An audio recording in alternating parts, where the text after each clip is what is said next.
Hashem, Abba, Ben, Ruach Kadosh, Amém. Louvado seja o nosso Senhor Jesus Cristo, para sempre seja louvado. Sejam bem-vindos a mais uma aula. No último encontro nós falamos sobre o Novo Testamento. O Novo Testamento são os escritos sagrados após o nascimento de Jesus, após o ministério de nosso Senhor Jesus Cristo. E antes de nós entrarmos nos temas relacionados com a vida de Jesus, é importante tratarmos de um tema que está intimamente relacionado com a vida de Jesus Cristo. Maria, a mãe de Jesus Cristo. Na teologia, a disciplina acerca do estudo de Maria é Mariologia, que vem a ser o estudo de Maria. No livro do Apocalipse, o último livro das Sagradas Escrituras, o último livro do Novo Testamento, o livro do Apocalipse de São João, o discípulo amado, diante da perseguição romana aos cristãos, ele vai ficar exilado na ilha de Patmos, e na ilha de Patmos, Jesus vai lhe fazer a grande revelação. Jesus vai lhe revelar as últimas coisas, os últimos acontecimentos que antecedem o seu triunfo final sobre Satanás e os demônios, E no livro do Apocalipse, Jesus arrebata o apóstolo e o leva até o céu. E no céu, Jesus vai revelar ao apóstolo várias figuras, vários símbolos que nós já vimos desde o Antigo Testamento, que os tipos bíblicos são prefigurações dos acontecimentos que Deus vai manifestar de acordo com a sua providência divina para a redenção da humanidade. Lá no livro do Apocalipse, no capítulo 11, no versículo 19 em diante, diz assim: Abriu-se o templo de Deus no céu, e apareceu no seu templo a arca do seu testamento. Houve relâmpagos, vozes, trovões, terremotos e forte saraiva. No capítulo 12, versículo 1 e seguintes, diz assim: Apareceu em seguida um grande sinal no céu, uma mulher revestida do sol, a lua debaixo de seus pés, e na cabeça uma coroa de 12 estrelas. Estava grávida e gritava de dores, sentindo as angústias de dar à luz. Depois apareceu outro sinal no céu, um grande dragão vermelho, com 7 cabeças e 10 chifres, e nas cabeças 7 coroas. Varria com a sua cauda uma terça parte das estrelas do céu, e as atirou à terra. Esse dragão deteve-se diante da mulher que estava para dar à luz,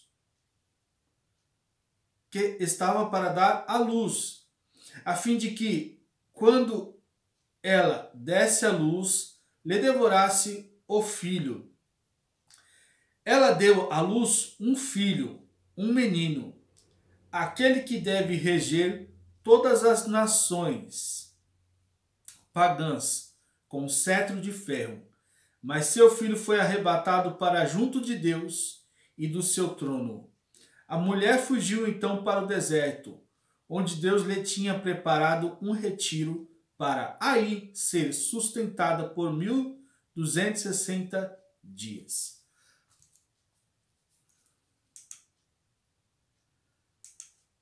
Quando São João viu surgir no céu um grande sinal, lhe era revelado por Deus toda a glorificação que os próprios elementos prestavam a Maria. Ela apareceu revestida do sol, isto é, o sol serviu-lhe de vestimenta gloriosa. A lua veio pôr-se sobre seus pés, como um rico pedestal. As estrelas se ajuntaram em torno de sua cabeça, formando uma coroa, em número de 12, que é o símbolo da plenitude, da perfeição e da graça. Os astros do universo glorificam sua rainha. Por que dessa grande devoção ou veneração à Virgem Maria? Porque o Concílio Vaticano II declara que a Virgem Maria é o exemplo excelso de santidade a ser alcançado. Qual a diferença do culto de latria oblado à Santíssima Trindade, Pai, Filho e Espírito, e o culto de hiperdúlia venerado a Nossa Senhora? Seu nome é Maria.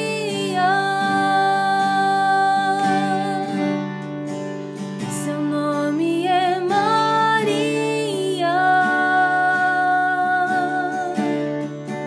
Seu nome é Maria.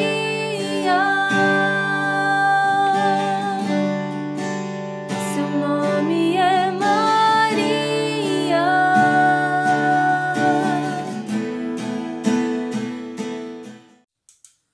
Bom, antes de nós destrincharmos, essa aula, introdutória de Mariologia, é necessário aqui definirmos alguns conceitos, como por exemplo, fé, revelação, teologia e dogma. O que vem a ser a fé? Bom,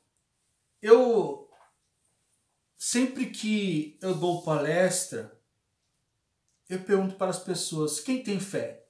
Todos levantam a mão. Aí na sequência eu pergunto: o que é a fé? E todo mundo fica em silêncio. Todos dizem que tem fé, mas ninguém consegue definir o que é a fé. Hoje é uma tendência da moda, vários artigos, acessórios, escrito fé, fé, fé. Todo mundo diz que tem fé, todo mundo veste a fé. Mas o que é a fé? A fé não é crer, não é o inexplicável. A fé é crer no inexplicável. A fé é como essa luz que, embora eu não vejo, ela me ilumina.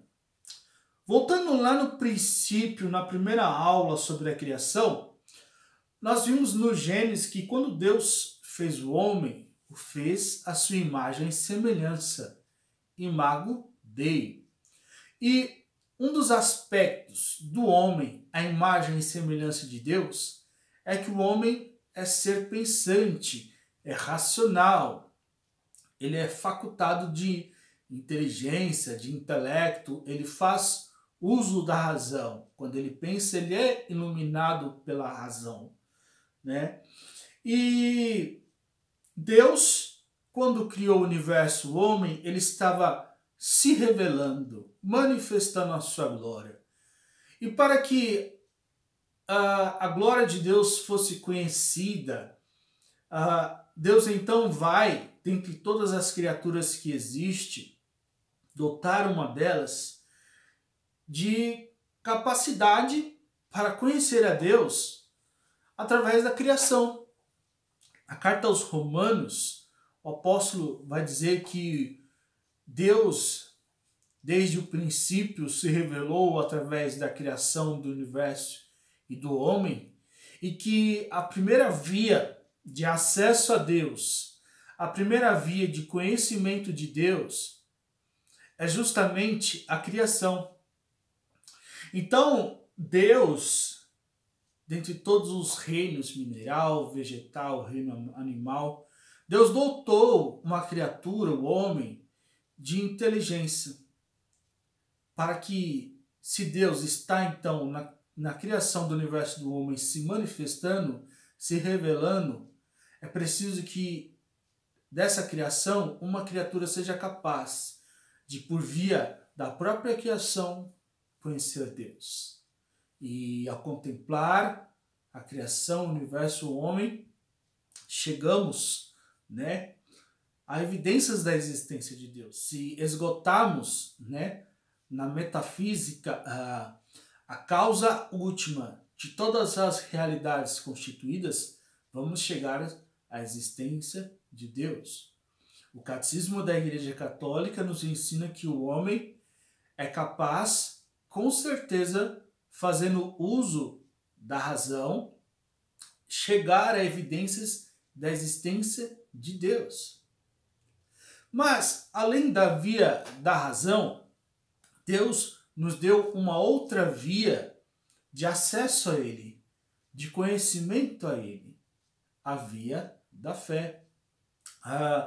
O documento de São João Paulo II, Fides et Ratio, Fé e Razão, vai dizer que fé e razão constituem como que duas asas pela qual o espírito do homem se eleva para a contemplação da verdade. Podemos, sem dúvida, chegar a evidências da existência de Deus partindo do uso da nossa razão, contemplando o universo e o homem. Porém, Deus vai nos dar uma outra via, esta mais fácil, mas também garantida, segura de conhecê-lo, que é a via da fé. Mas afinal de contas, o que é a fé? A fé é crer, tomar como verdadeiro, consentir nas verdades reveladas por Deus, que o homem, fazendo uso da sua razão, não consegue alcançar. A fé é a via que conduz à verdade transracional.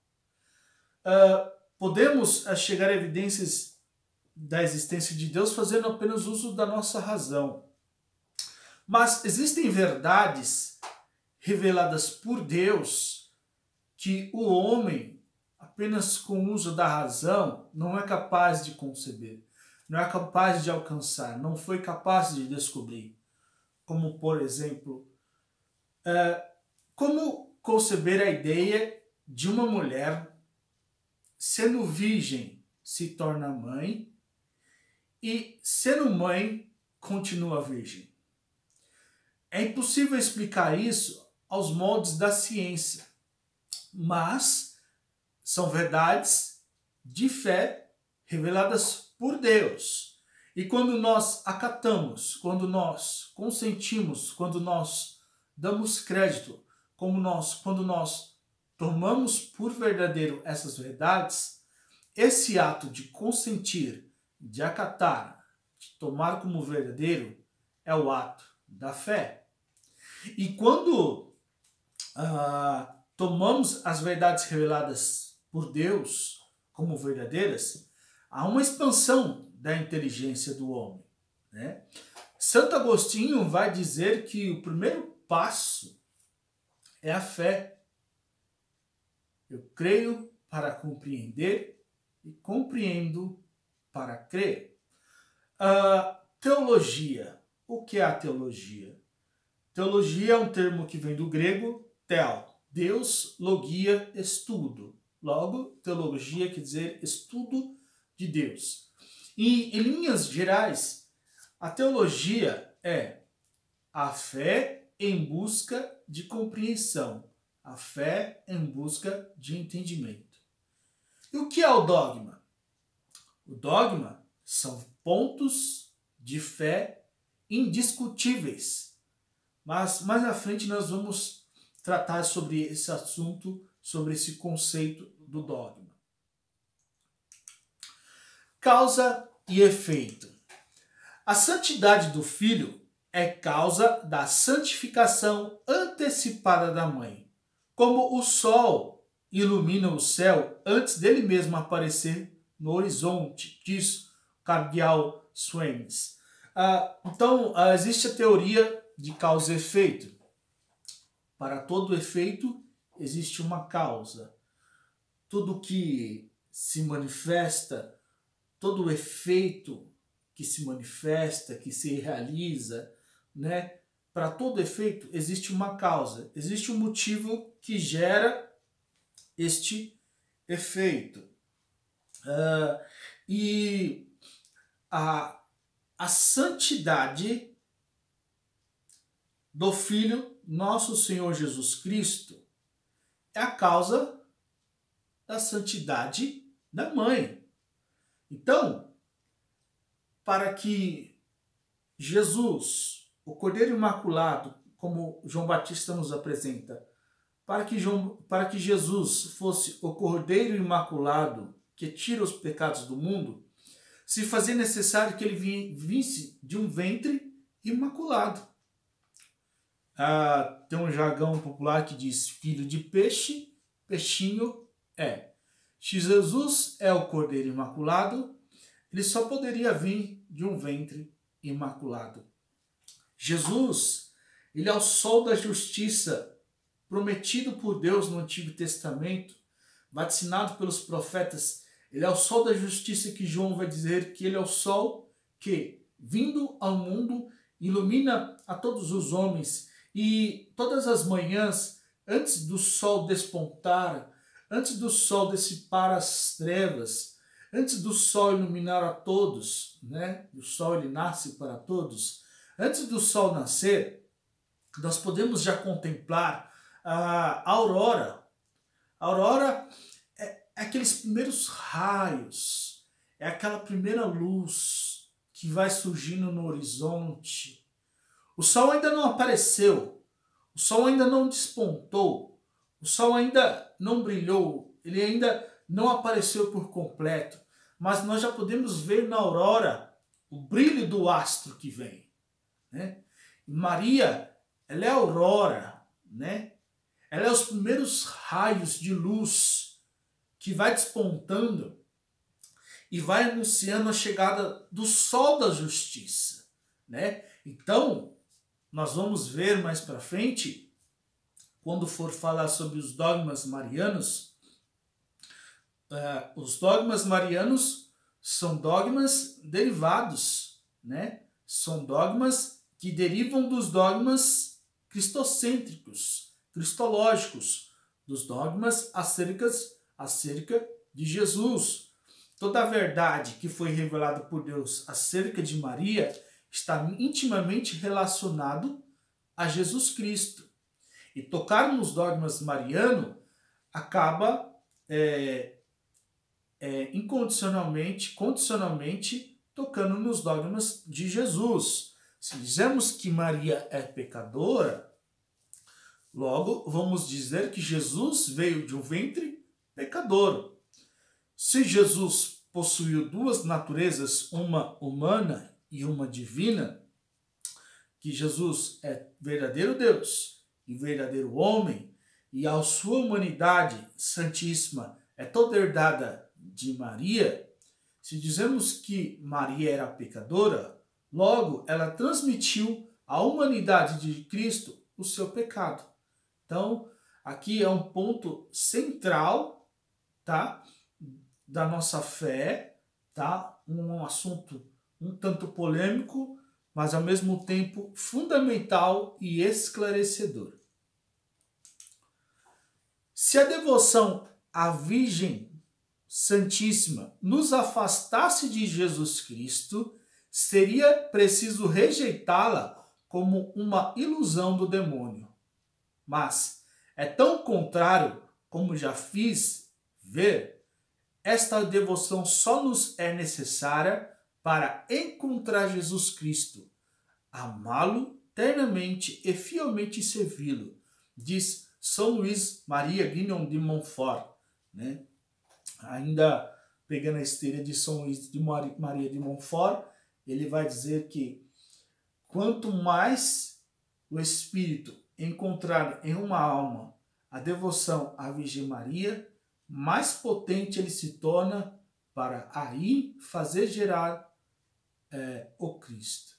Ou seja, é o próprio Espírito, né, que encontrou no seio da Virgem Maria a pureza, a santidade, a virtude, e ali fegirá o nosso Senhor Jesus Cristo, quando esse mesmo Espírito encontra em uma alma uma devoção à Virgem Maria, mais potente ele se torna para aí tornar esse devoto num cristão fervoroso.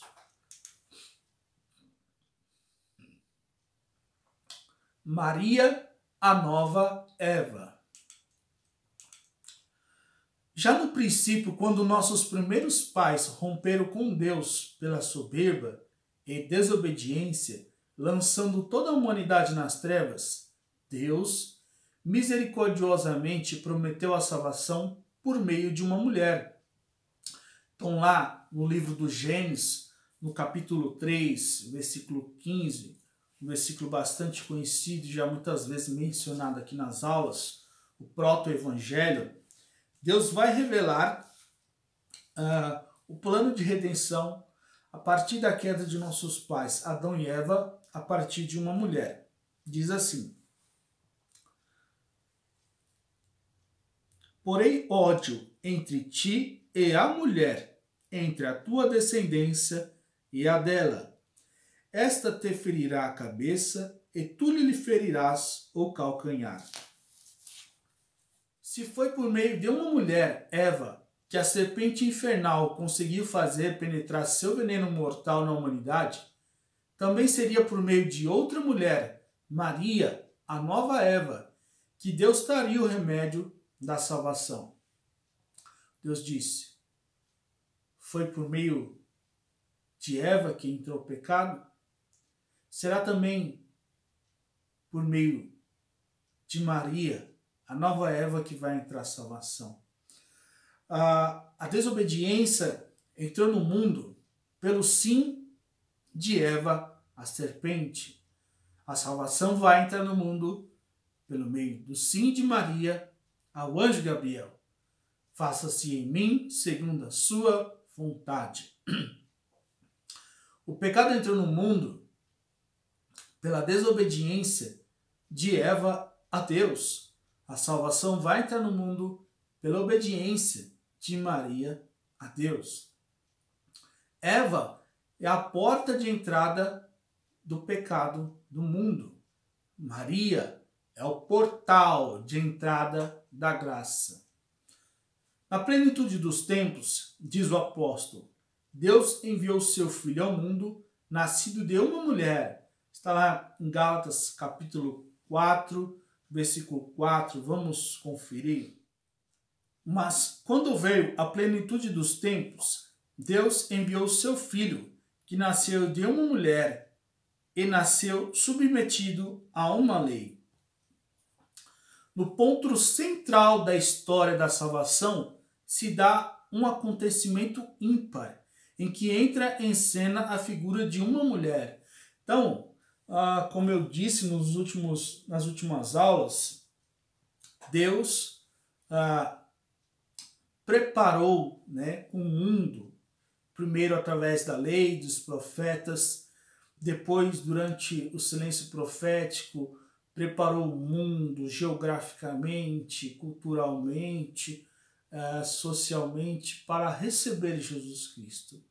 E Jesus Cristo dividiu a história entre antes e depois de seu nascimento, Então Jesus, como diz o apóstolo Paulo, ele veio na plenitude dos tempos. E nesse momento tão especial na história da salvação, vai acontecer o advento de Cristo justamente através de uma mulher, Maria. Por isso que eu disse que esse tema de hoje ele é muito importante e ele é a porta, que se abre, para os outros mistérios relacionados a Jesus Cristo, para os outros temas, para as próximas aulas, Não teria como entrar nos temas acerca de Jesus sem antes, nós contemplarmos a Mariologia. O mesmo apóstolo lembra, não foi Adão o seduzido, mas a mulher. Lá em 1 Timóteo capítulo 2, versículo 14, diz o seguinte: E não foi Adão que se deixou iludir, e sim a mulher, enganada, se tornou culpada da transgressão. Então, o demônio ele tentou primeiro Eva, né? Então, eu repito, Deus disse, foi por meio de uma mulher que veio o pecado, é por meio de uma mulher que também virá a salvação. Foi por meio de uma mulher que a humanidade se perdeu, será por meio de uma mulher que virá, né, o Messias, o Salvador Jesus Cristo. Portanto, devia ser também por meio de uma mulher que a salvação chegasse à terra. Para isso foi preciso que Deus preparasse uma nova mulher. Então, assim como Deus fez Eva, quando Deus fez Eva, Eva foi a primeira mulher. E quando Deus fez Eva, fez ela da costela de Adão. E tanto Adão como Eva, antes de comerem do fruto proibido, não conheciam a morte, não conheciam o pecado, o sofrimento, né? Eva era imortal, porque a morte é consequência da sua desobediência, né? Não coma desse fruto, porque se comeres, certamente morrereis. Então Eva, ela era imortal, ela era a imagem e semelhança de Deus, portanto, santa, justa, íntegra, ética, moral, né? Ela era imortal, né? Ela era inteligente, como Deus é onisciente, né? Ela estava em comunhão com Deus, era filha de Deus, né? E da mesma forma que Deus foi capaz de fazer Eva sem pecado nenhum, esse mesmo Deus, que é imutável, que não muda, né? Seria capaz de fazer uma nova Eva, Maria, sem pecado algum, imaculada. Uma nova virgem, uma nova Eva, que fosse isenta do pecado original, que pudesse trazer em seu seio virginal o autor da salvação, que pudesse enganar a serpente maligna, da mesma forma que esta enganara Eva. Então, Deus, que é todo-poderoso, El Shaddai, né, disse, já que a serpente enganou Eva, virá uma nova Eva que vai enganar a serpente, né? E como ela enganou a serpente? Isso nós vamos ver daqui a pouco como isso foi capaz, né? Como se cumpriu Gênesis 3,15, que Deus disse que esta esmagaria a cabeça da serpente. O pecado original, por ser dos primeiros pais, passa por herança, por hereditariedade, a todos os filhos e os faz escravo do pecado, do demônio, da morte. Então, a carta de São Paulo aos Romanos, capítulo 5, versículo 12, diz que por um homem, Adão, entrou o pecado, né? Mas que também por um homem, Jesus Cristo, entrou a salvação, que a morte passou por todos os homens porque todos pecaram. Então, de forma hereditária, as consequências do pecado de Adão e Eva vão ser transmitidas às gerações futuras, né?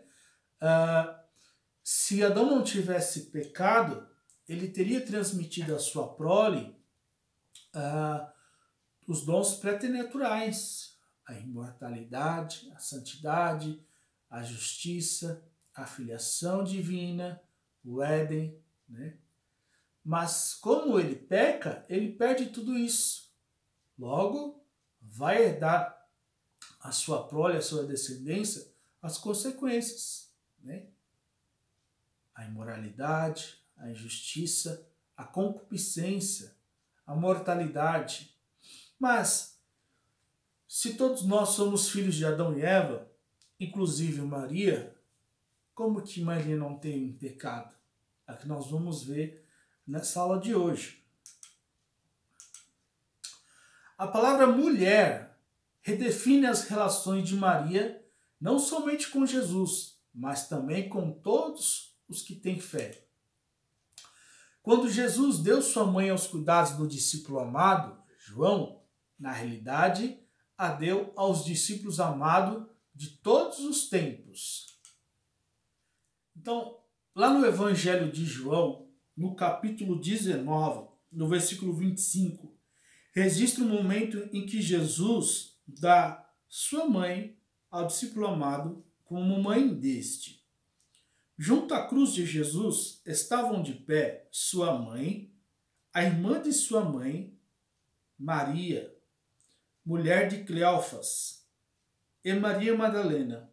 Quando Jesus viu sua mãe e perto dela o discípulo que amava, disse à sua mãe: Mulher, eis aí teu filho. Depois disse ao discípulo: Eis aí tua mãe. E dessa hora em diante, o discípulo o recebeu como sua. Então, o apóstolo João é o discípulo amado. É o discípulo que tinha mais intimidade com Jesus. É o discípulo que nós podemos ver nos evangelhos a intimidade, o carinho, a convivência que ele tinha com Jesus. Tanto que no momento de tormento, de crucificação, ele foi o único discípulo que estava ali com Jesus. E naquele momento, Jesus olha para sua mãe, olha para João e diz assim: mulher. Veja, ele chama ela de mulher. E esta palavra mulher quer designar justamente a mesma mulher de Gênesis 3,15, né?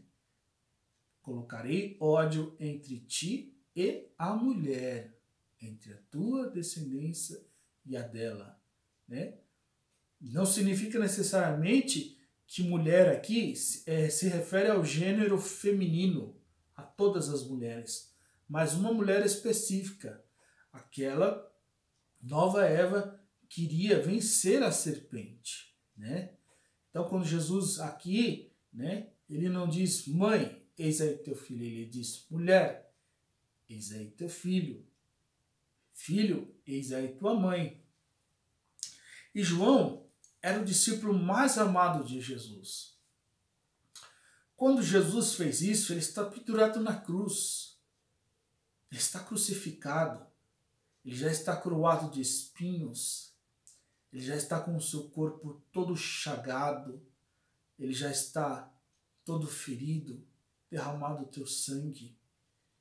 E a última obra que ele realiza é dar sua mãe ao discípulo que ele mais ama. Jesus não estava fazendo teatro na cruz. Ele sabia muito bem o que estava fazendo. Ele sabia muito bem quem era sua mãe e que nós iríamos precisar dela. E quando Jesus dá sua mãe por mãe ao discípulo que ele mais ama, o que ele está revelando? Que todo discípulo amado de Jesus, ele dá Maria, sua mãe, por mãe. Que todo discípulo amado de Jesus é filho de Maria. E por que Jesus deu Maria por mãe de João? Porque, como São Luís Maria de Montfort vai dizer, Deus, no princípio da criação, criou todas as águas e deu o nome de mar. Deus criou todas as graças e deu o nome de Maria. Por isso que ela é ave, cheia da graça. Quando o anjo, veja, um ser angelical, sauda Maria, ele diz, ave cheia de graça.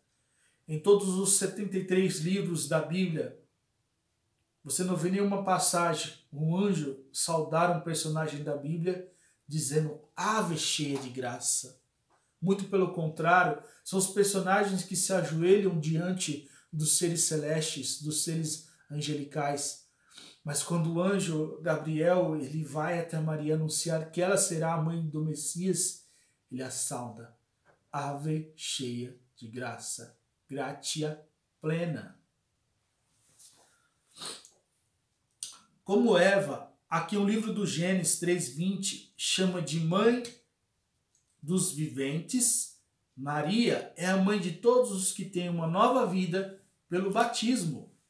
Então, lá em Gênesis, capítulo 3,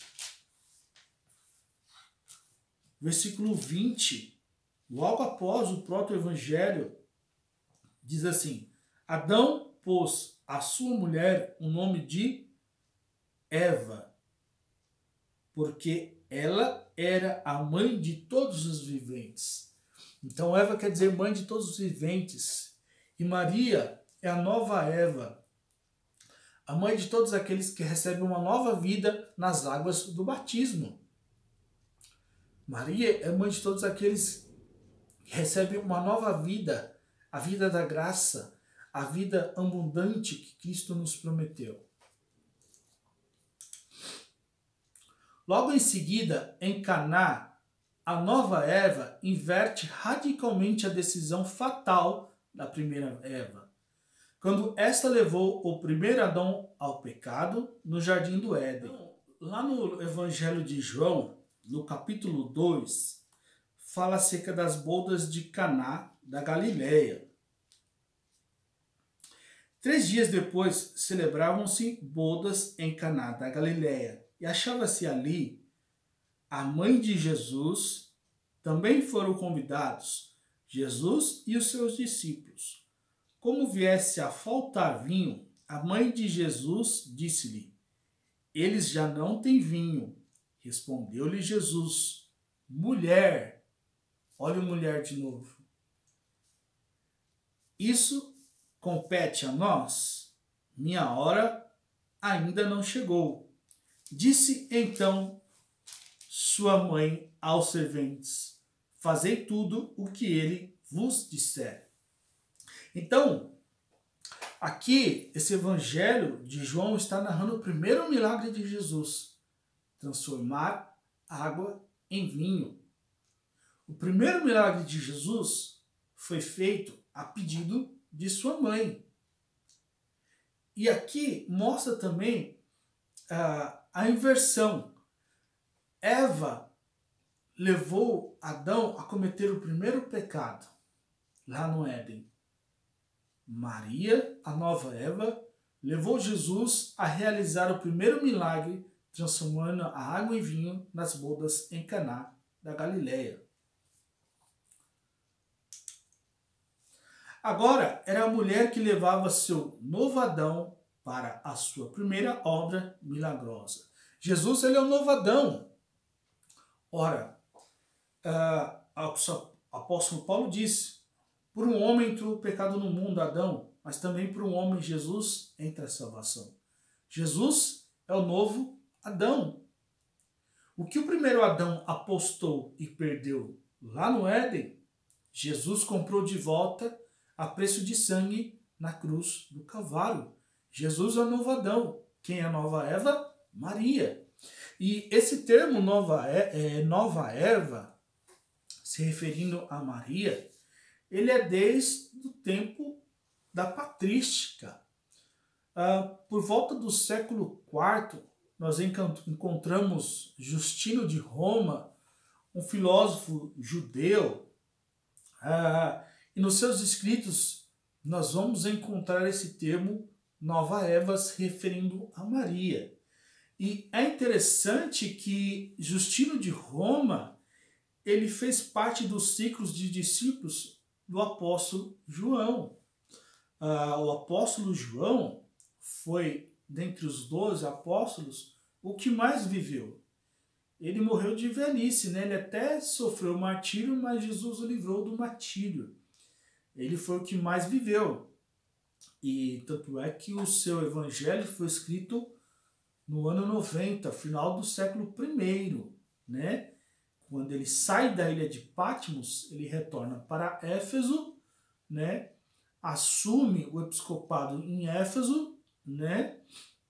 E ali ele teria formado um ciclo de alunos, de discípulos, e ensinado os evangelhos, né? E São João, como o próprio evangelho relata, né? ele esteve muito próximo de Maria, né? Depois da crucificação, o Evangelho diz que ele leva Maria para casa, acolhe ela e cuida dela. Como Maria também viveu muito tempo, porque ela não morreu, nós vamos ver mais tarde no dogma da dormição de Nossa Senhora, quando o apóstolo João retorna da ilha de Patmos, ele ainda reencontra Nossa Senhora, ainda está viva, e ele convive com ela ainda por muito tempo. Portanto, a teologia, os ensinamentos do apóstolo João são uma soma do que ele aprendeu com o mestre, né, Jesus, né, com o Rabi de Nazaré, mas também com os ensinamentos que ele aprendeu na sua convivência com Maria. O Evangelho de Lucas diz que por volta dos 12 anos, quando Jesus está em Jerusalém e sua mãe o encontra entre os doutores da lei, o evangelista diz que ela guardava tudo em seu coração. Maria foi a pessoa que mais conviveu com Jesus. Ela esteve com ele do nascer ao morrer, e muito aprendeu, e tudo guardou em seu coração. Então, isso ela vai também compartilhar com o discípulo amado, que vai juntar com os ensinamentos de Jesus, e por isso que o seu evangelho é um evangelho ímpar, é por isso que ele conclui as escrituras, né? Por isso que ele é o primeiro de ser chamado o teólogo. Então, esse termo Nova Eva, essa classificação de Maria Nova Eva, muito provavelmente veio de João, que transmitiu aos seus discípulos e chegou por nós, e chegou até nós por meio dos ensinamentos de Justino de Roma. A figura de Eva reaparece depois no Novo Testamento, no livro do Apocalipse, que também é atribuído a João, o evangelista. Aí, no capítulo 12, encontramos a mulher revestida do sol, que confronta a primitiva serpente chamada demônio. Então, aqui no Apocalipse, a visão que nós temos, São João ele vê a mulher vestida do sol, coroada de estrelas, né, revestida do sol, a lua embaixo dos seus pés, né? E essa mulher em confronto com o dragão, que é a primitiva serpente. Quem é a serpente? O demônio. Então, quando Deus disse lá no Gênesis 3,15 que colocaria inimizade entre a mulher e a serpente, isso está se cumprindo aqui no Apocalipse, com Maria e o demônio. Essas imagens remetem ao Gênesis, onde Eva enfrenta a serpente demoníaca no jardim do Éden, e onde Deus amaldiçoa a serpente, prometendo o seguinte: colocar inimizade entre ti e a mulher, entre a tua descendência e a dela. Se tem uma inimizade que Deus colocou, foi entre Maria e o demônio. Entre a descendência de Maria e a descendência do demônio. Quem é a descendência de Maria? Primeiro Jesus e depois os discípulos de Jesus, né? Quem é a descendência dos demônios? Os homens maus, os reinos maus, os malévolos, aqueles que fazem a vontade do demônio, a vontade do pecado.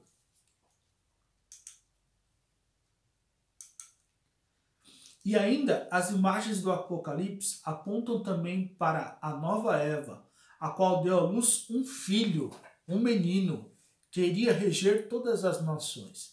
Então, o livro do Apocalipse é enfático, em categórico dizer que essa mulher, revestida do sol, coroada de 12 estrelas, a lua embaixo dos seus pés, ela estava grávida e deu à luz a um filho, um menino, e que este regeria todas as nações com cetro de ferro. Quem vai reger as nações com cetro de ferro? Jesus Cristo, o Rei dos Reis e Senhor dos Senhores. Então, essa mulher só pode ser Maria. Aquele menino que só poderia ser Jesus e a mulher só poderia ser sua mãe, Maria. No Apocalipse, a primitiva serpente ataca a nova Eva porque a profecia de Gênesis 3,15 está fresca em sua memória. Entretanto, a nova Eva prevalece sobre o mal, ao contrário do seu tipo bíblico do passado no Jardim do Éden.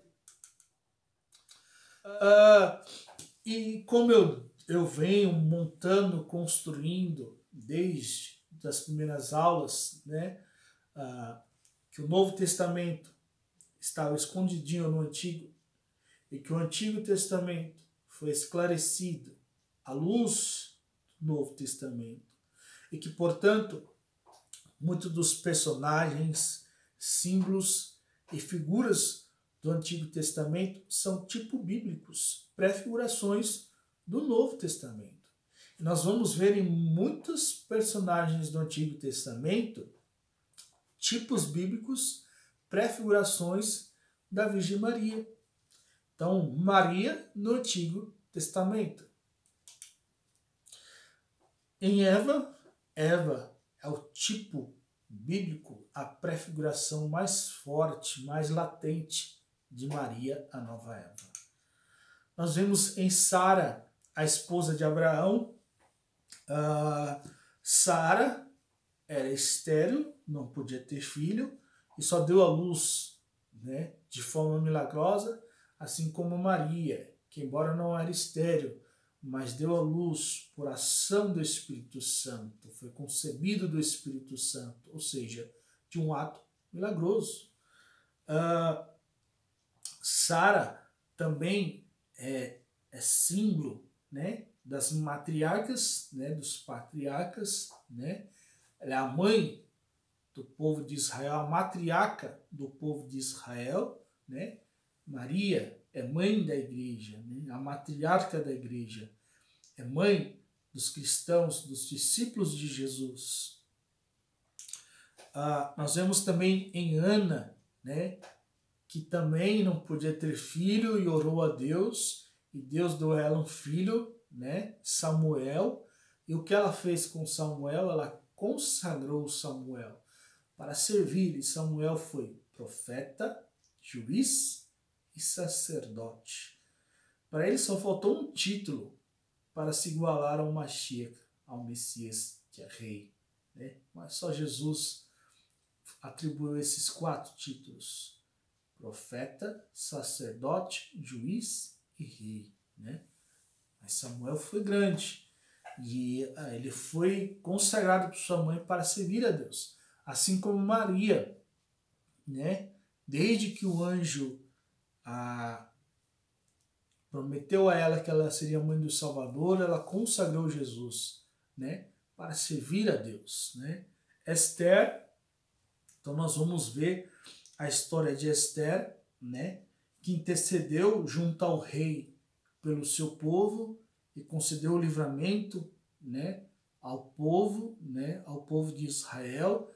Tanto é que essa passagem de Esther como intercessora, né, ela faz parte da tradição do calendário judaico, né, próximo da quarta-feira de cinzas, entre o carnaval civil e a quarta-feira de cinzas do nosso calendário litúrgico, o povo judeu, os judeus celebram a festa de Purim, que é justamente essa passagem de Esther, que ela intercede junto ao rei, né, para desarticular o plano maldoso de Mardoqueu, né, consegue um livramento ao povo de Israel, né, e na festa de Purim, o livro que é lido, o rolo, o pergaminho que é lido, é justamente a história de Esther, a Negilá de Esther. Aqui é uma Negilá de Esther, né, um rolo com a história de Esther, no original, no hebraico, que é lido na festa de Purim, no dia de Purim, né? E essa rainha intercessora que intercede junto do rei pelo seu povo é um tipo bíblico de Maria, nossa intercessora, que intercede junto do seu filho por nós, povo de Deus. Nós vemos também a rainha mãe no reinado de Davi. Então lá em 1 Reis, Betseba foi, pois, ter com o rei para falar-lhe em favor de Adonias. O rei levantou-se para ir-lhe ao encontro. Fez-lhe uma profunda reverência e sentou-se no trono. Mandou colocar um trono para a sua mãe, e ela sentou-se à sua direita. Tenho um pequeno pedido a fazer-te, disse ela. Não o negues. Pede, minha mãe, respondeu o rei. Então,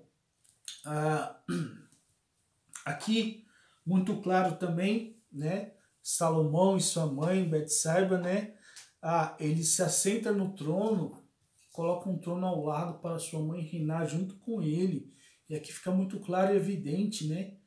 A rainha mãe intercedendo junto do rei pelo povo. E é interessante que de Salomão para frente, Salomão, como já disse na aula da monarquia de Israel, teve 300 princesas e 700 concubinas. Então, nessa situação ficava um pouco difícil de nomear a rainha, né? E a partir de então, quem começou a assumir o papel de rainha e de governar junto com o rei foi a mãe do rei, né? A mãe rainha. Então, de Salomão para frente, se tornou uma tradição da mãe rainha, na dinastia davídica, a mãe rainha. E é dessa dinastia que viria o Messias, da qual Deus prometeu que da casa de Davi, da raiz de Jessé, viria o Salvador, que assumiria o trono de Davi e o seu reinado seria eterno. Se Jesus é o rei dos judeus, se ele é a raiz de Jessé, se ele é o rei dos reis, sua mãe é mãe rainha. Lá em Lucas, capítulo 1, versículo 43, Santa Isabel, como ela sauda Maria, de onde me vem a honra de vir a mim, a mãe do meu Senhor. E olha que Santa Isabel, o seu esposo era sacerdote na época, era da linhagem sacerdotal, tá? Da tribo de Levi.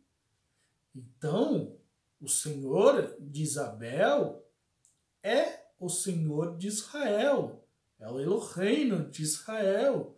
Então, quando ela diz que Maria é mãe do Senhor de Isabel, ela é mãe do rei de Israel, né? Do Eloheinu. Maria, Arca da Aliança.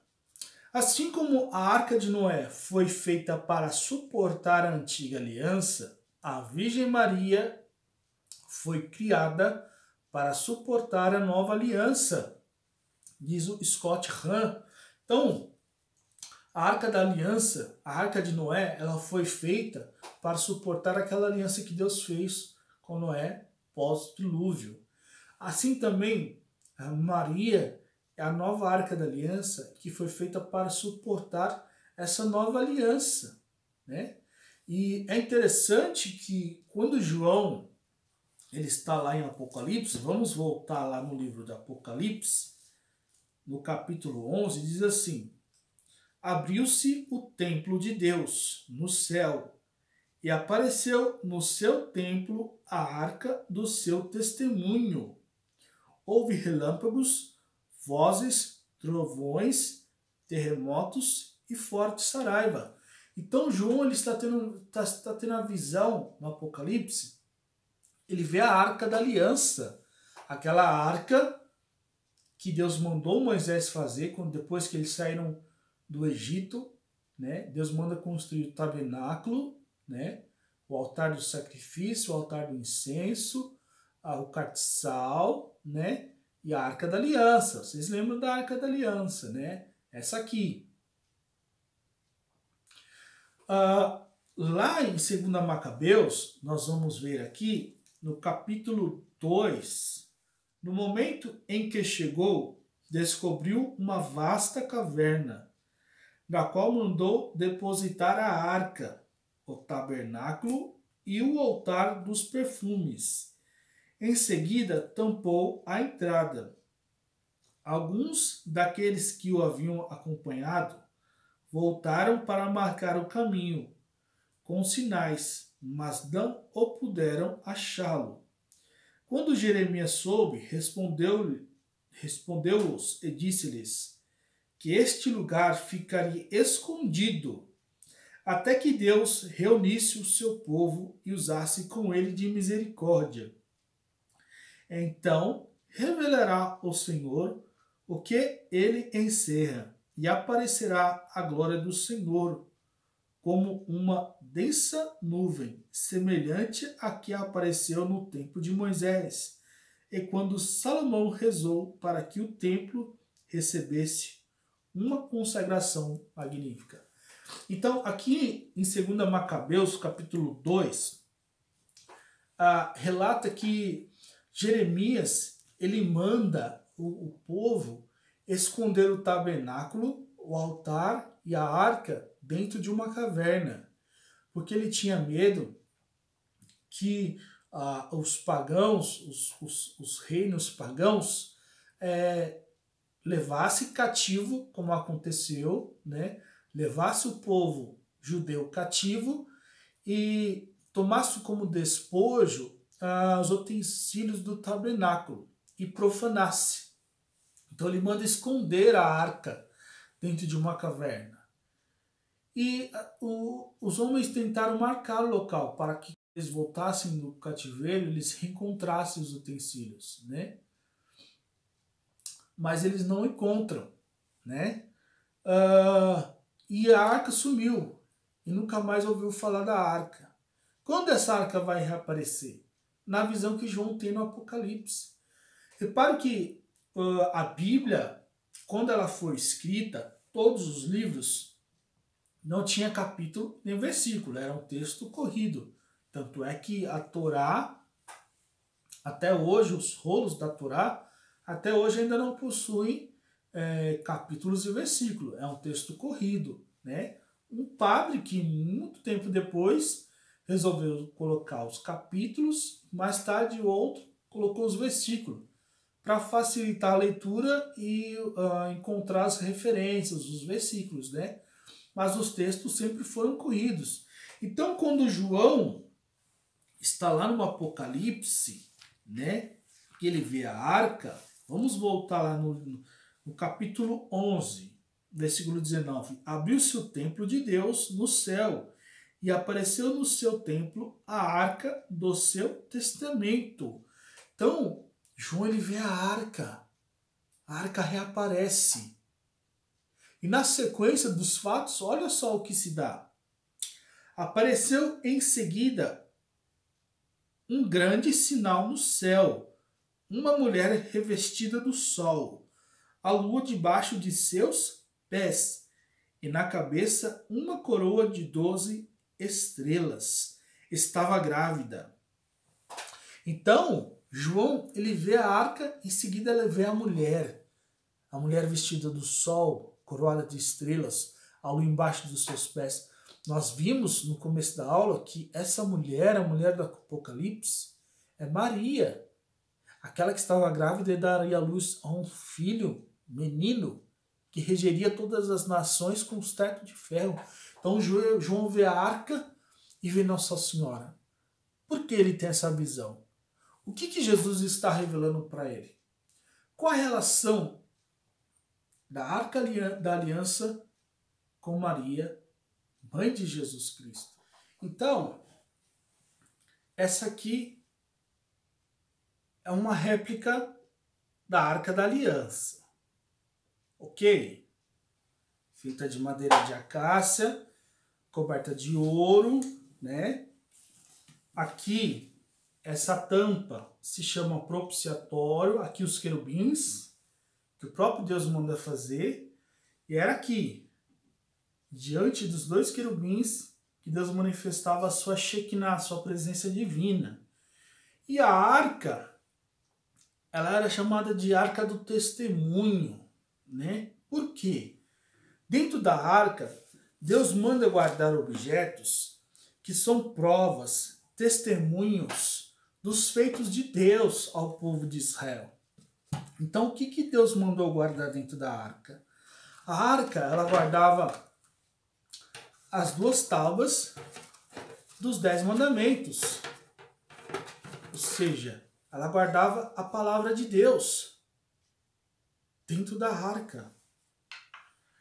Dentro da arca, Deus mandou guardar o cajado de Arão, com o qual Moisés abriu o Mar Vermelho quando eles saíram do Egito. E o cajado de Arão é o símbolo do sacerdócio. Arão é o primeiro sumo sacerdócio, sumo pontífice. Então o cajado é o símbolo do sacerdócio. Deus mandou guardar dentro da arca o maná. O maná, que é o pão descido do céu. Deus mandou guardar uma quantidade de 30 gomers, mais ou menos uns 30 litros. Interessante que o maná que eles colhiam de manhã, ele durava somente um dia.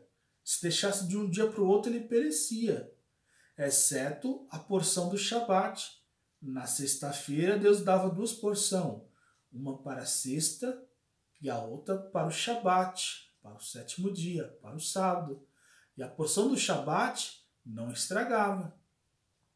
Mas esse maná que Deus mandou Moisés colher e guardar dentro da arca não estragou, como testemunha da provisão de Deus, né?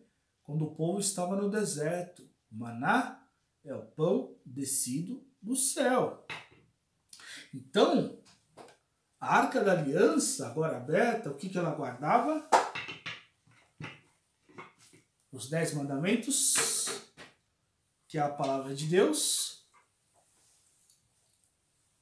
O cajado de Arão, símbolo do sumo sacerdote, do sacerdócio. E o maná, o pão descido do céu. É o que guardava a arca. E qual a sua relação com a Virgem Maria? Ora, toda. O que a Virgem Maria guardou em seu ventre? Jesus, o Verbo eterno, a palavra de Deus, representado na arca pelos 10 mandamentos. O que Maria guardou em seu ventre? Jesus, o sumo e eterno sacerdote, que ofereceu-se a si mesmo a Deus em sacrifício, expiação e remissão dos nossos pecados. O que Maria guardou em seu ventre? Guardou o pão vivo descido do céu. Jesus disse: eu sou o pão vivo que desci do céu. Vossos pais comeram do maná no deserto e morreram. Mas quem comer do pão que eu der, viverá eternamente. Que pão era esse que Jesus está falando? De si mesmo, que na última ceia ele transformou na Eucaristia. Então, quem que guardou em seu ventre a palavra de Deus, o sumo e eterno sacerdote, e o pão vivo descido do céu? A Virgem Maria. E tudo isso estava prefigurado na Arca da Aliança. Então, Maria, ela é a Arca da Aliança. E a Arca da Aliança era o objeto mais sagrado do antigo Israel. Tanto é que somente a tribo de Levi poderia carregar a Arca da Aliança. Se qualquer outra pessoa que não fosse da tribo de Levi tocasse na arca, morria na hora. Na hora. E a tribo de Levi, quando o povo marchava, era a tribo que ficava no meio, protegida por todas as outras. Quando o povo acampava, a tribo de Levi é que ficava mais próximo do tabernáculo. E a arca ficava ali, dentro do Santo dos Santos, no lugar santo, no lugar santíssimo, né? E somente o sumo sacerdote podia ir ali diante da arca. Antes ele tinha que oferecer um sacrifício para a purificação dos seus próprios pecados e depois para os pecados do povo. E era ali, diante da arca, dentro do Santíssimo, né? Do Santo dos Santos, o único lugar no dia de Yom Kippur que ele pronunciava o nome de Deus, o nome sagrado de Deus. Só ele entrava ali, só ele pronunciava naquele dia, porque aquele era o lugar mais sagrado. Se a arca, feita de madeira de acácia e vestida de ouro, era tão sagrada assim, quanto mais sagrada será a Virgem Maria, que guardou em seu ventre Jesus Cristo, nosso Senhor e Salvador. E como foi, né, essa preparação de Maria? Porque como foi dito, né, Adão e Eva são os nossos primeiros pais, todos nós somos filhos de Adão e Eva, carregamos a mancha do pecado original, a culpa original.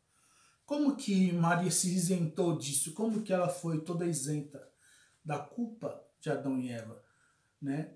Então nós vamos ver que quando Adão e Eva pecou lá no Éden, Deus já sabia o que iria fazer.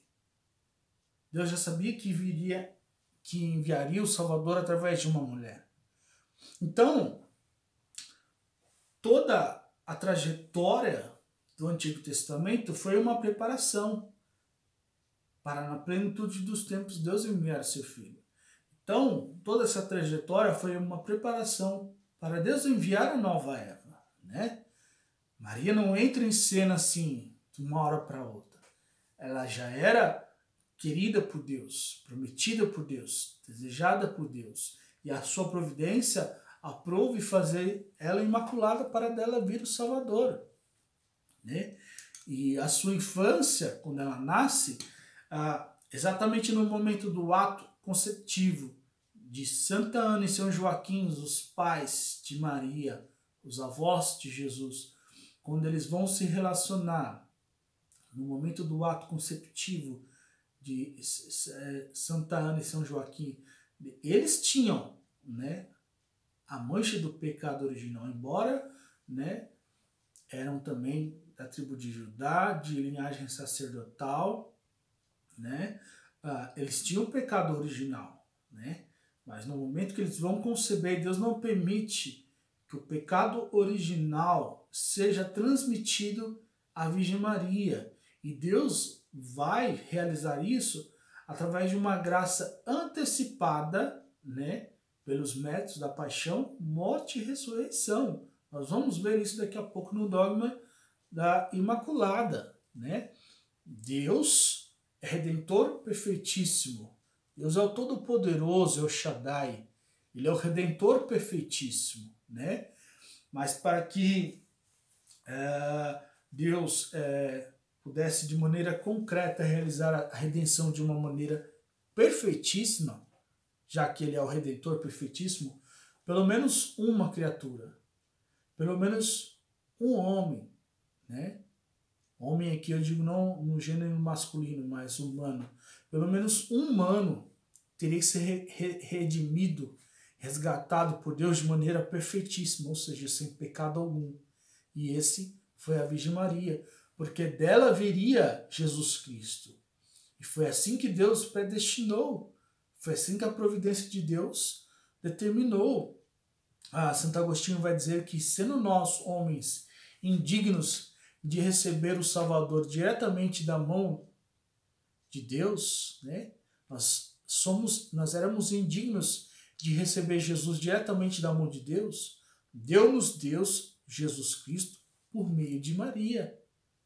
Mas para isso ele tornou ela digna disso, né? De ser esse intermédio, né?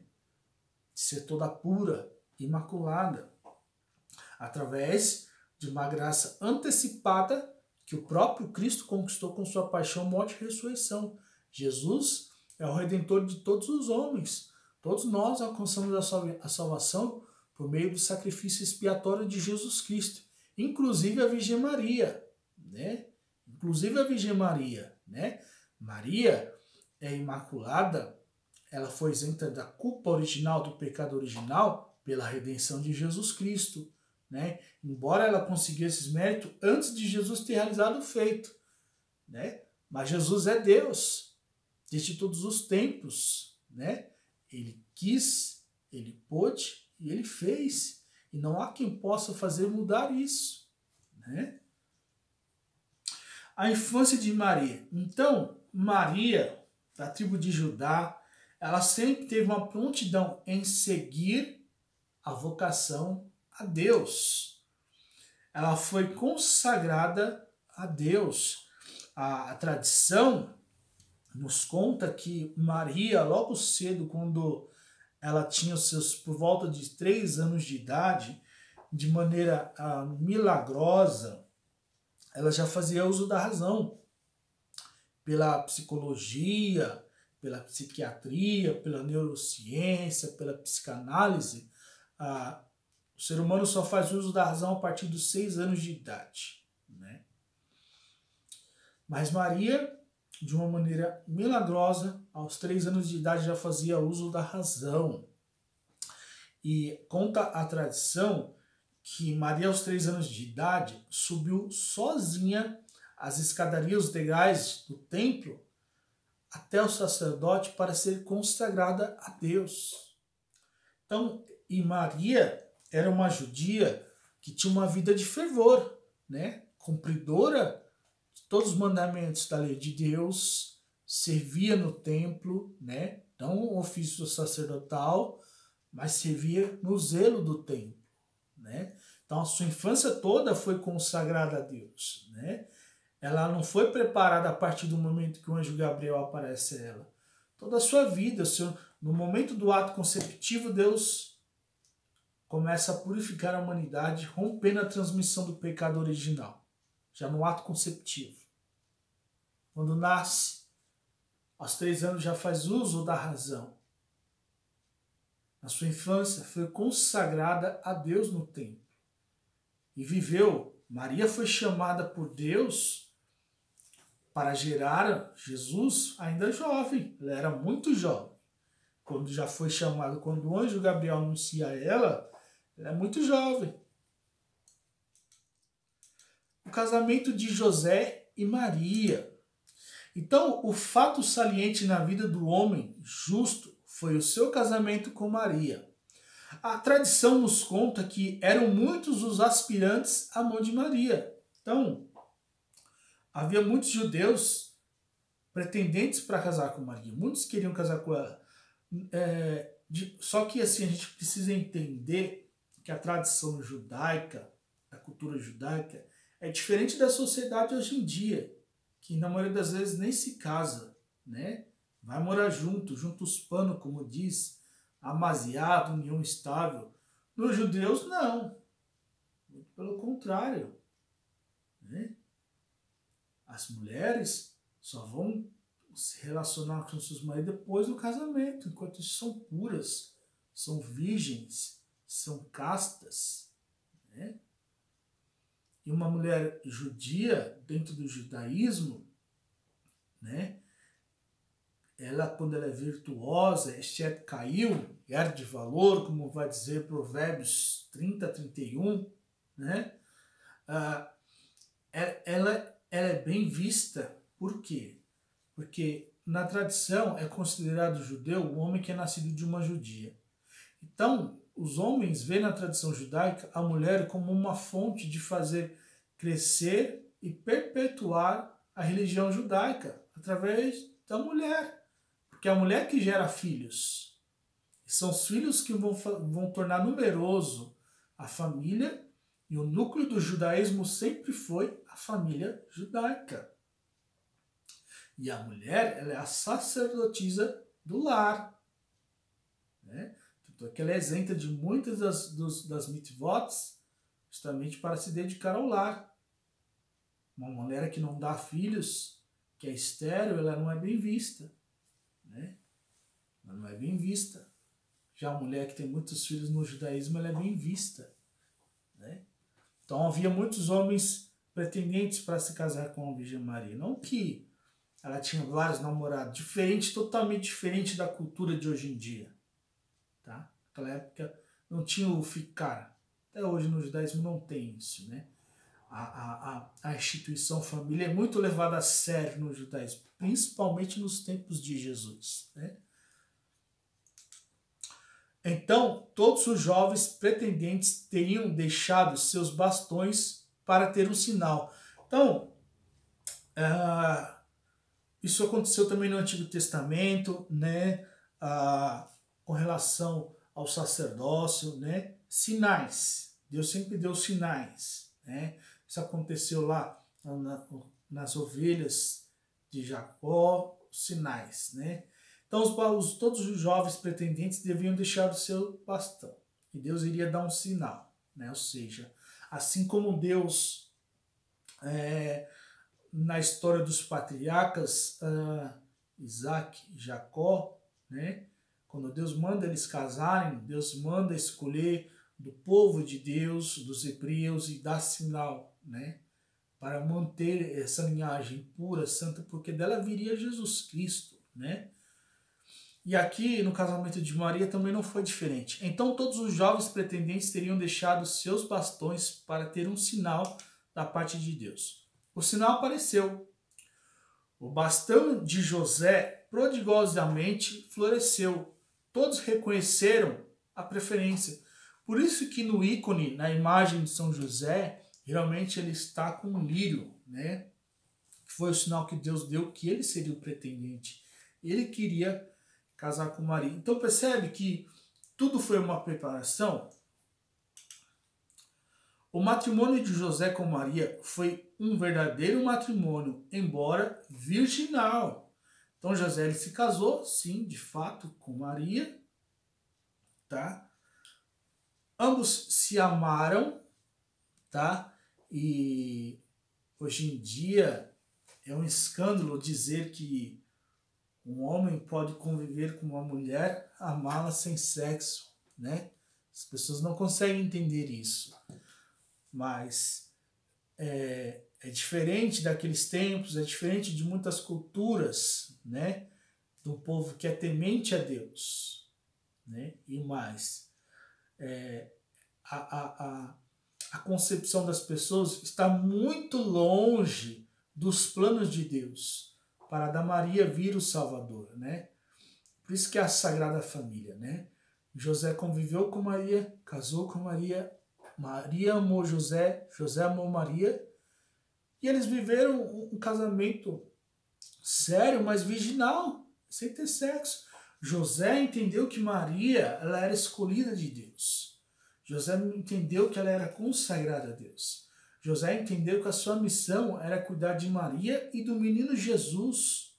Por isso que ele é o padroeiro, né, da igreja, ele é o padroeiro da Sagrada Família. Ele é o símbolo de devoção dos homens que querem alcançar a castidade, né? Dos pais de família. Ele é o exemplo excelso, né? José entendeu que a missão dele era cuidar de Maria, de Jesus, de mantê-los, né? De abrigá-los, de ensinar uma profissão a Jesus. E José também era um homem temente a Deus, era da tribo de Judá, era cumpridor dos mandamentos de Deus. Tanto é que o Evangelho narra que ele era um homem justo, né? Íntegro. Tá? As pessoas hoje em dia ficam horrorizadas, não conseguem conceber essa ideia, né? Aí vem o protestantismo com as suas novelinhas, né? Cholas, né? Pecaminosas, né? Cheias de trama, cheias de sensualidade, querer colocar José e Maria em cenas maliciosas, pecaminosas, que nada tem a ver com o Evangelho, com a própria narrativa do Evangelho, né? O Evangelho fala muito pouco sobre José e Maria, mas o que fala é santo, é puro, é casto. E outra, o que nós temos que entender que por trás disso está o governo de Deus, está a providência de Deus, né? Em que de Maria viria o Salvador. Jamais Deus iria permitir que seu filho, que o verbo se encarnasse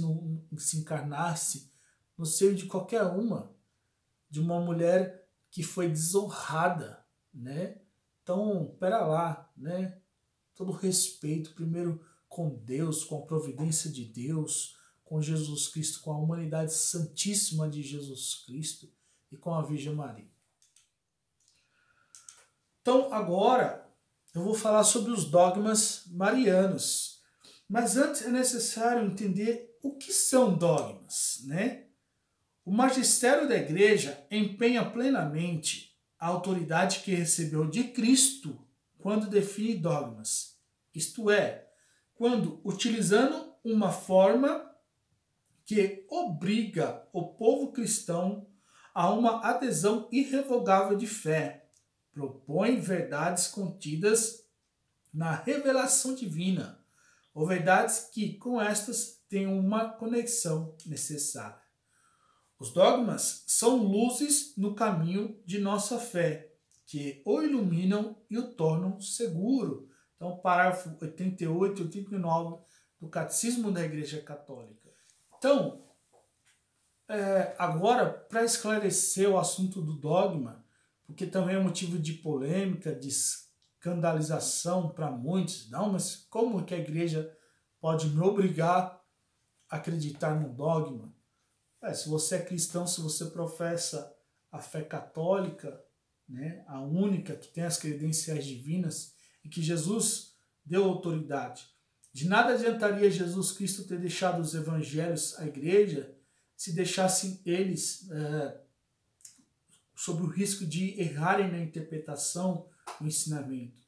Quando a igreja nos ensina acerca de moral e fé, ou seja, como nós devemos viver e em que nós devemos crer, ela é infalível, né? É um magistério infalível da igreja. Mas eu vou contar aqui uma história para vocês, para que vocês possam compreender. Eu vou fazer uma ilustração, uma analogia para que vocês possam compreender o que vem a ser o dogma. A congregação da montanha. A congregação da montanha. Existia uma congregação religiosa que ficava no alto de uma montanha. Lá, eles tinham uma igreja muito bonita, onde as pessoas faziam sua experiência com Deus, vivenciavam sua espiritualidade, celebrações e etc. Lá em cima era muito bonito a fé que eles celebravam. No pé da montanha ficava uma cidade pequena, que sempre os moradores subiam para a congregação, para fazer as celebrações.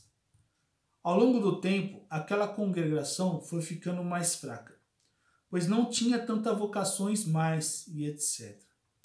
Esta congregação começava a perder membros e já não havia quem tomasse conta daquela igreja.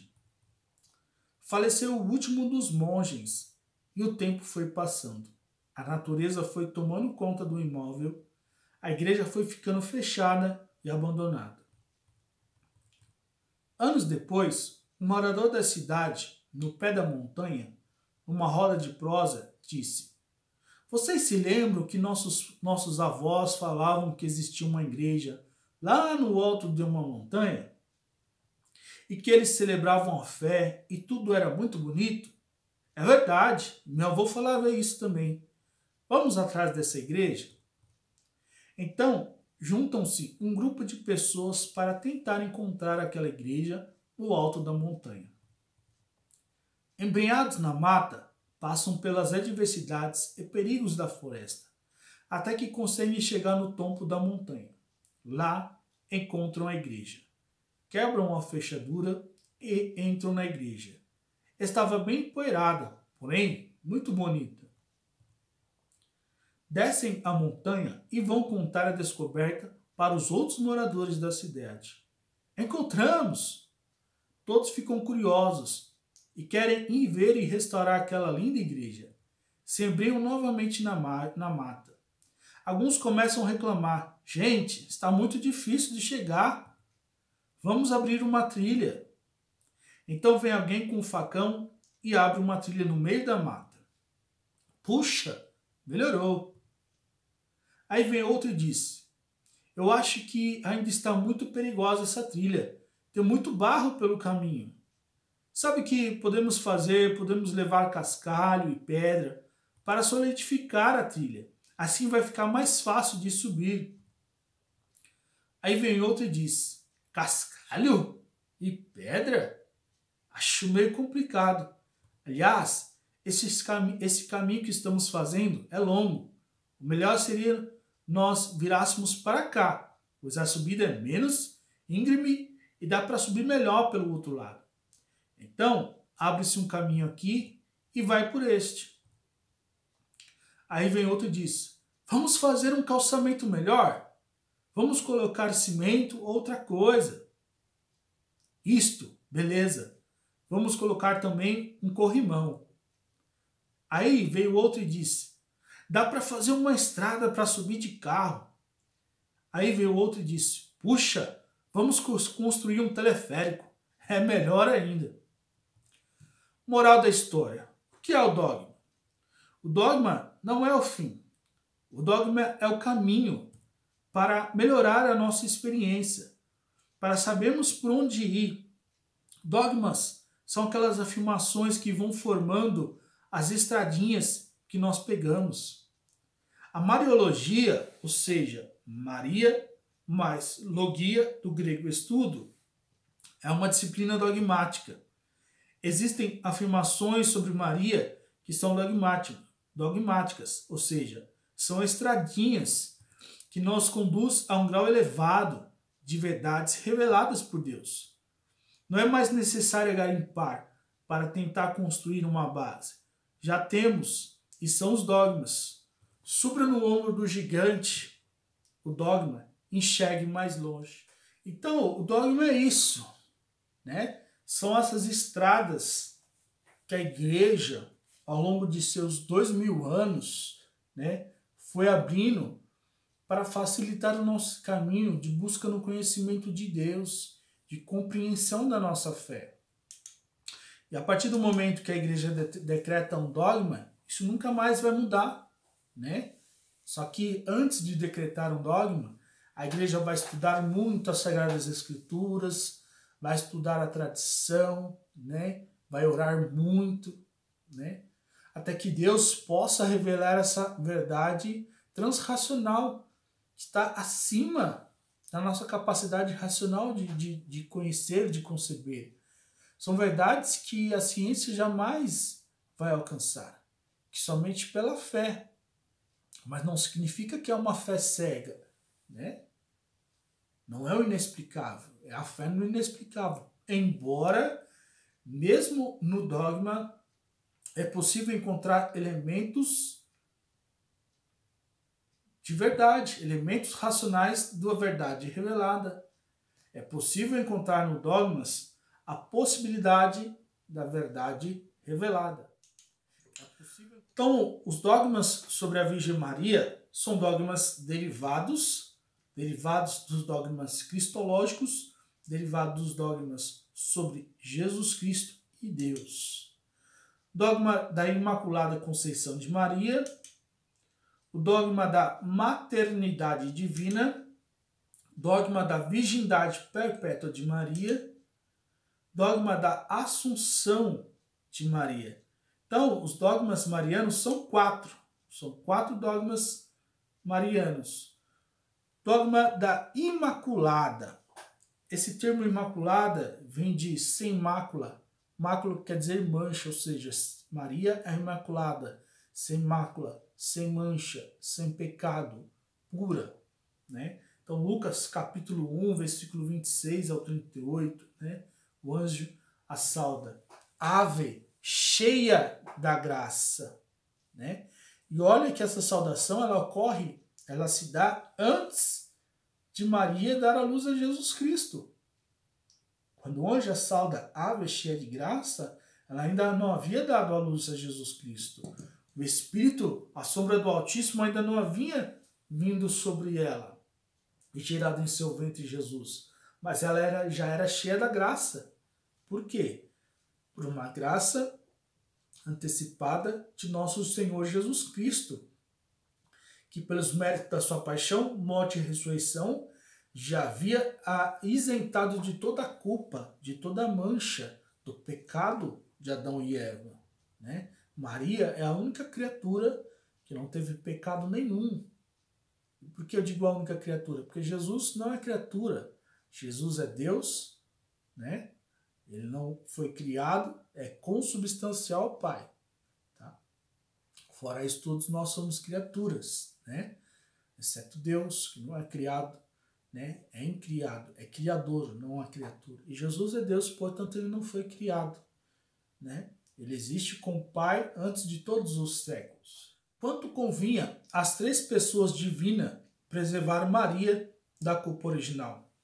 Então, o quanto convinha às três pessoas divinas, ao Pai, Filho e ao Espírito?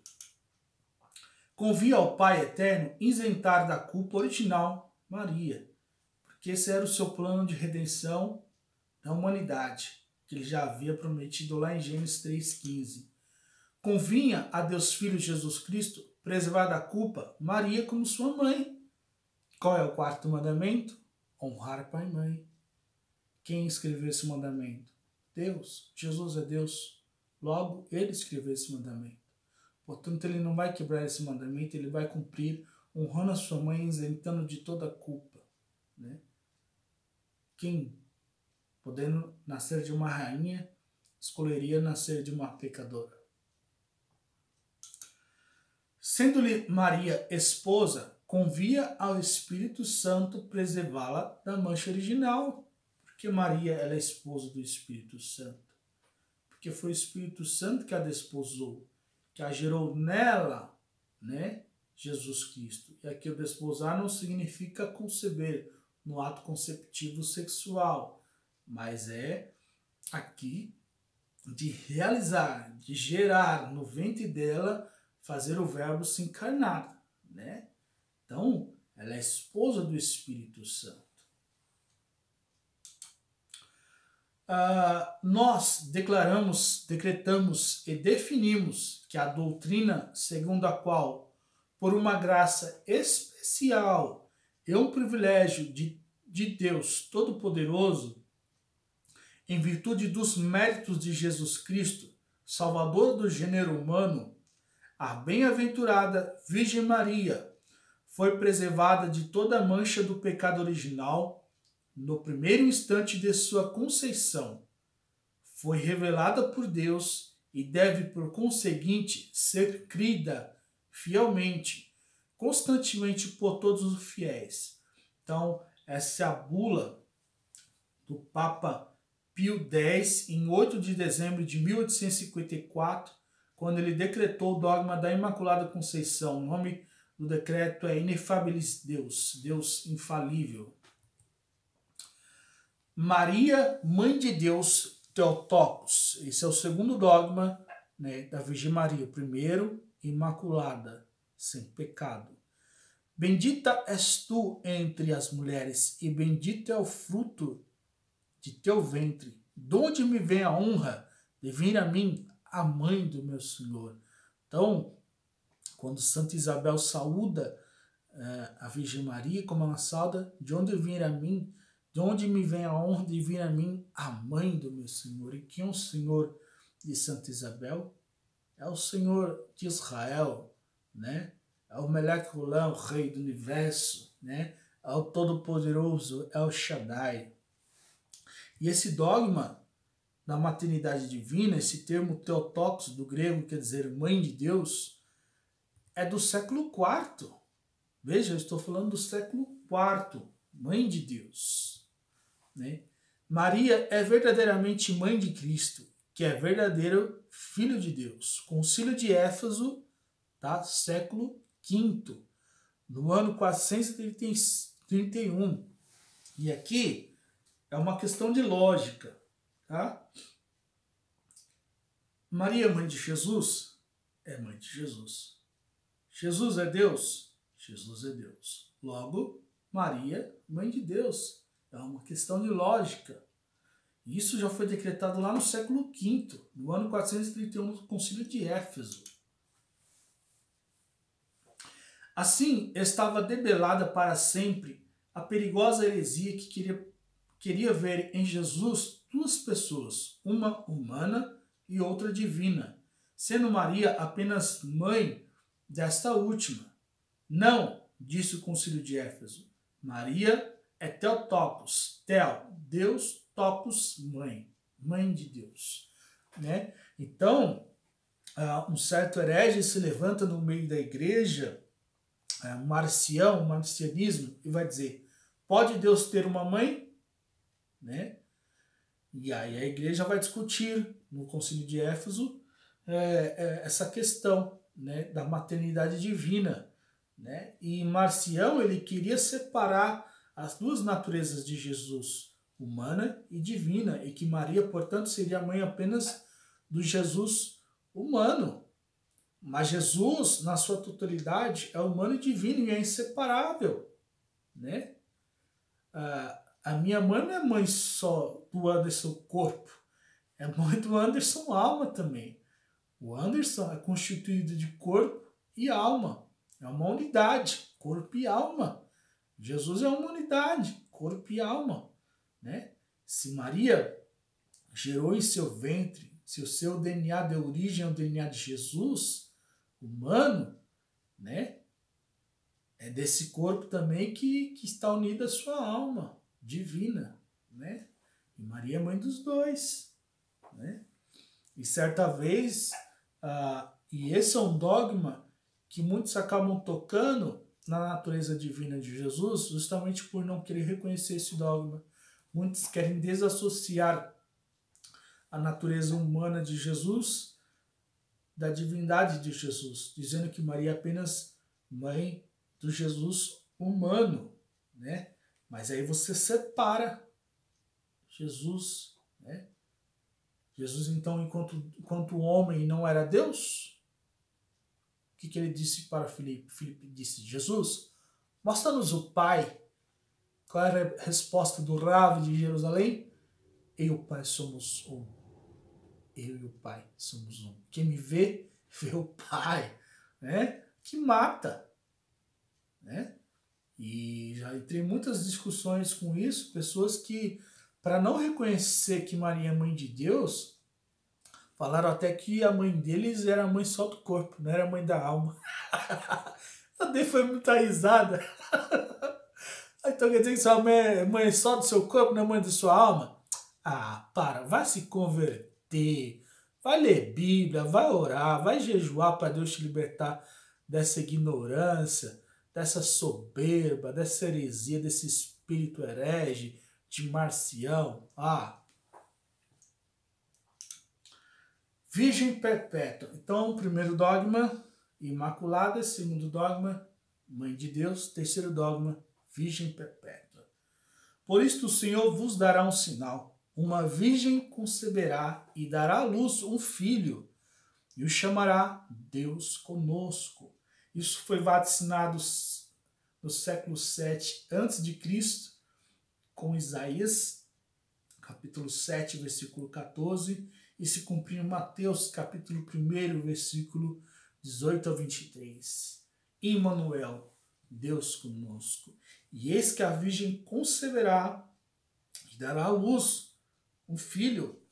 E havia um debate com relação a essa questão, esse termo, se a palavra no original do hebraico, que Isaías disse, era virgem, né?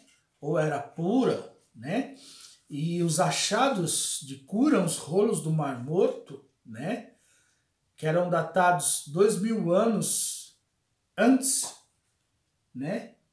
Da época provavelmente dos essênios, eram mais antigos dos que nós tínhamos até a época, né? Eram cópias direto dos originais, e quando se traduziu, um dos livros que ali havia naqueles rolos de Qumran era do profeta Isaías. Esclareceu essa dúvida. Inclusive eu tenho aqui até uma réplica do pergaminho de Qumran, né? Dos achados de Qumran, as cavernas de Qumran, ali na região de Jerusalém, próximo do Mar Morto, né? Em 1947, veja, agora foram achados os pergaminhos dentro da caverna, e quando se traduziu, algum desses rolos era o rolo de Isaías. E lá o termo que estava lá era virgem. Então, né, esclareceu essa dúvida, e o que Isaías vaticinou foi que a virgem conceberá e dará à luz um filho. E essa virgem é a Virgem Maria.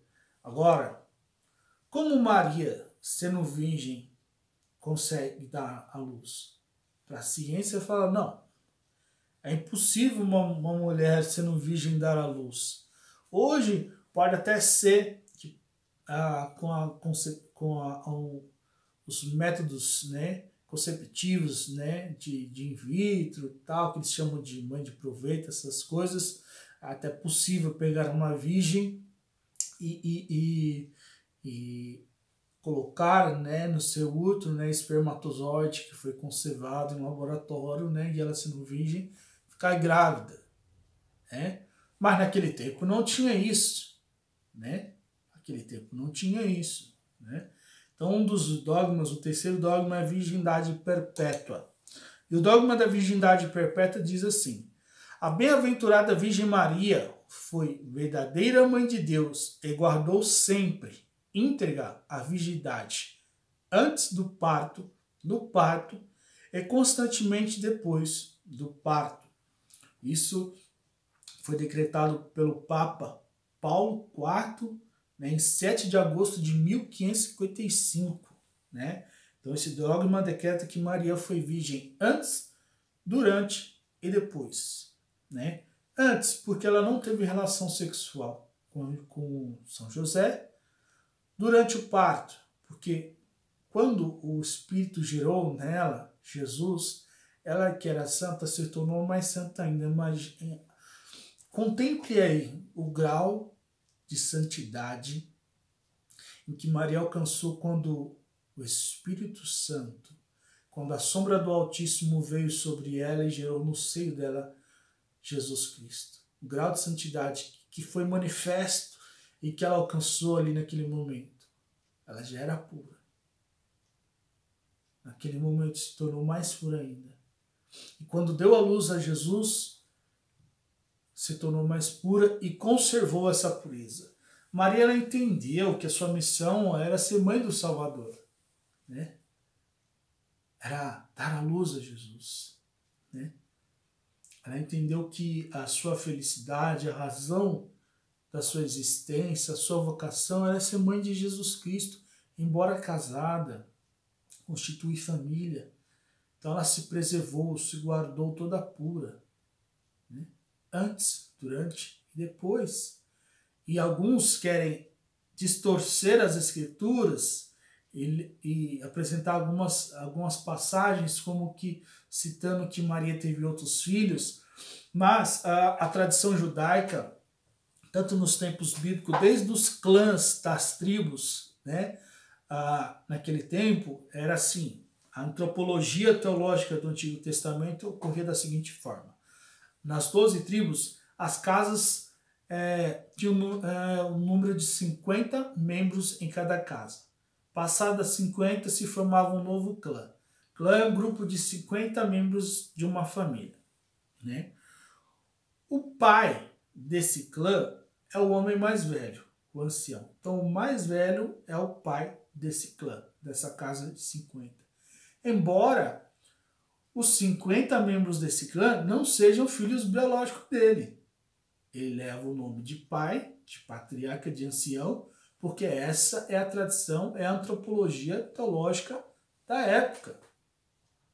Mas todos os membros desse clã são chamados filhos dele. Assim também é a mãe, a matriarca, a mulher mais velha da casa, embora ela não é a mãe biológica dos 50. Quando esse ancião morre, o sucessor é aquele que vem logo após, em idade. Ele se torna o pai. Então, em um clã, todos são irmãos. Isso não era diferente nos tempos de Jesus. Também um dado muito interessante: quando Abraão sai de Ur dos Caldeus, ele leva o seu sobrinho Ló.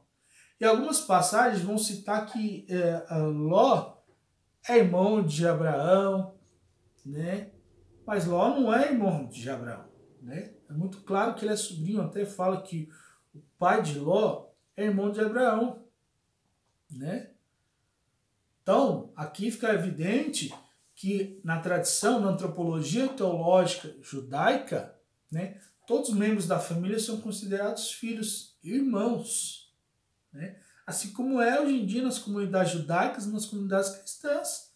Todos são irmãos. Aliás, a instituição família é espelho, é sombra da família celeste. Deus, verdadeiro, único, uno e trino, se revela quanto família. Pai, Filho e Espírito. Nós temos o Pai, nós temos o Filho, o Espírito, que é o amor, a relação do Pai e o Filho. E o que falta para uma família estar completa? A mãe. Então, Maria ela não teve mais filhos. Os irmãos que citam nas Sagradas Escrituras e nos Evangelhos são irmãos de grau parentesco de Jesus, do clã de Judá. Se for assim, então, se for levar ao pé da letra, o Evangelho de Mateus inicia como? Genealogia de Jesus Cristo, filho de Abraão, filho de Davi.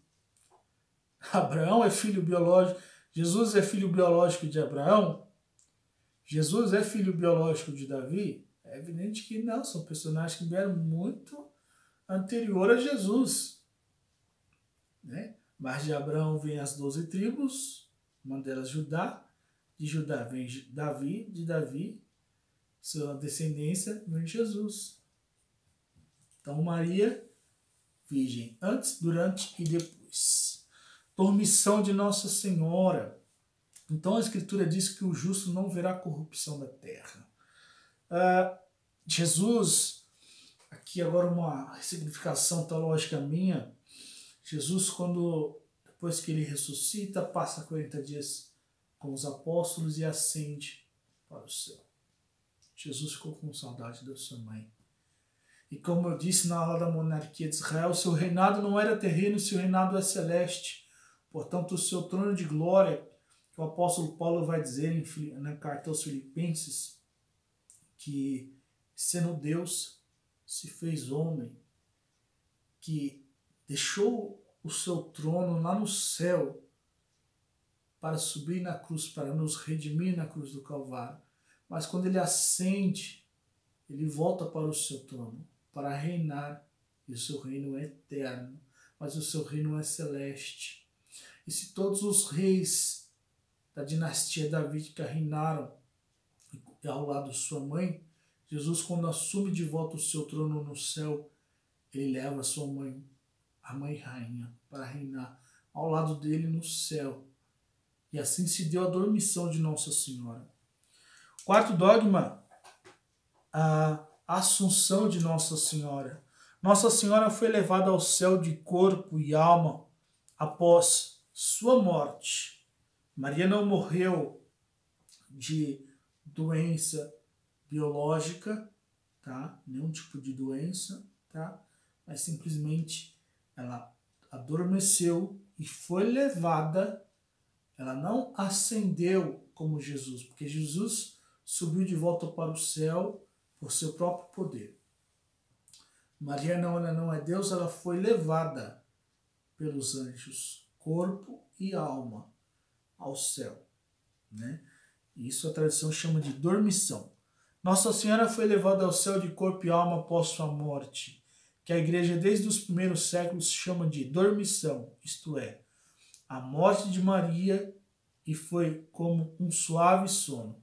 Então isso foi decretado pelo Papa Pio XII, em 1º de novembro de 1950. Ou a Santa Virgem morreu e foi sepultada e seguiu-se depois sua assunção na glória, ou seu fim verificou-se em plena e ilibada pureza, adornando a coroa de sua virgindade. Isso foi escrito por Santo Epifânio no século IV, tá? Em 374 e 377. Tá? Ele já falava sobre a Assunção de Nossa Senhora. Né? Então, fica por aqui essa aula sobre Nossa Senhora. Tá?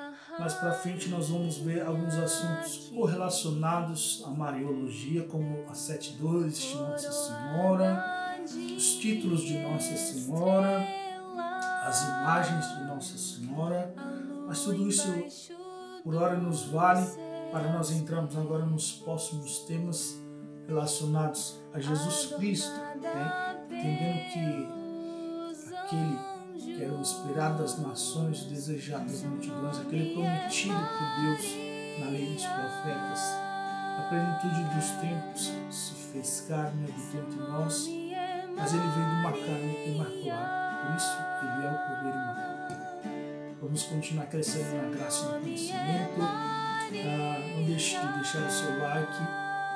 Se inscreva no canal para continuar recebendo as notificações de novos vídeos. Compartilhe e que Deus os abençoe em nome de Hashem. Bem, Kalosh. Não existe nada que não passe por ela. Tudo o que tenho eu consagro a ela. Quando eu chamo Maria, eu chamo também Jesus. Não existe nada que não passe por ela. Tudo o que tenho eu consagro a ela. Quando eu chamo Maria, eu chamo